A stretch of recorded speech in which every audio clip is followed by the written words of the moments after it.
Naannoo Oromiyaatti adeemsi baruu fi barsiisuu bara 2017 ifatti eegaleera. Baruu fi barsiisuu baranaatiin magaalaa Shaggar kutaa magaalaa Furii mana barnootaa Karaabuu sadarkaa tokkoffaatti bakka hooggantoonni olaanoo naannoo Oromiyaa, hooggantoonni magaalaa Shaggar, maatiin barattootaa fi qooda fudhattoonni barnootaa argamanitti eegaleera. Barattuu Meetii Fiqaaduu fi barattuu Misiraa Ahmed qophii barnoota isaanii akkasiin kaasu. Bara kana sadarkaa qabxii guddaa fidee torbaffaa darbuufaa yaala.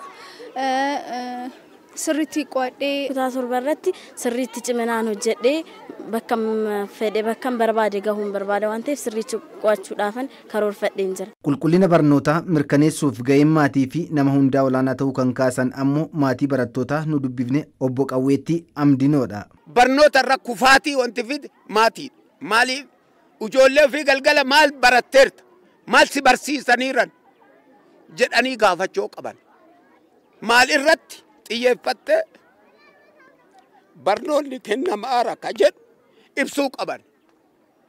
Womaan ibsine hin cadhisan maatiin itti cadhisa hin nyaachisa hin obaasa ganama bahee mana barnootaa dhufa jedhee karaa irra kataa oolullee guutu. Dabalataanis qulqullina barnootaa mirkaneessuuf gaheen barsiisaa maatii fi barattootaa guddachuu qabaa hubachiisu barsiisaa lammummaa fi amala gaarii Girmaa Qaanqee. Barsiisaan barnoota isaa itti qophaa'ee karoora baafatee wayitii isaa eegee yeroodhaan daree galee hojii barataa hordofaa barsiisuu qaba.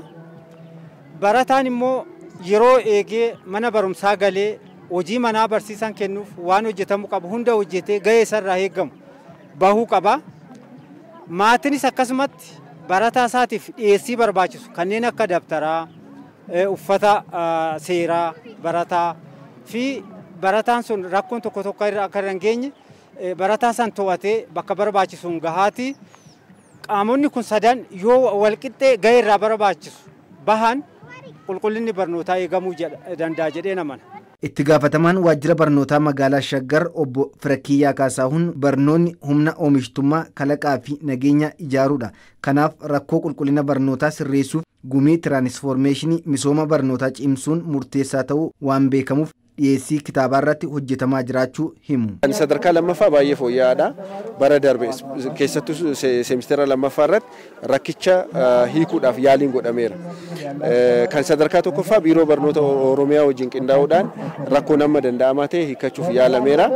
Kan bu'uura irraa hiikachuu danda'u kan karaa biirootiin qabame akkuma jirutti ta'e nu garuu kana hanqina jiru hiikuudhaaf maatii wajjin hojiin hojjennee jira. Tokkoffaa digital library keessatti soft copy'dhaan kitaabni akka fayyadamuu danda'uu fi ijoolleen akka irraa fayyadamuu dandeessu. Lammaffaa soft copy sana maatiin danda'u hard copy'tti akka jijjiiree barataa biraan gahuu danda'u.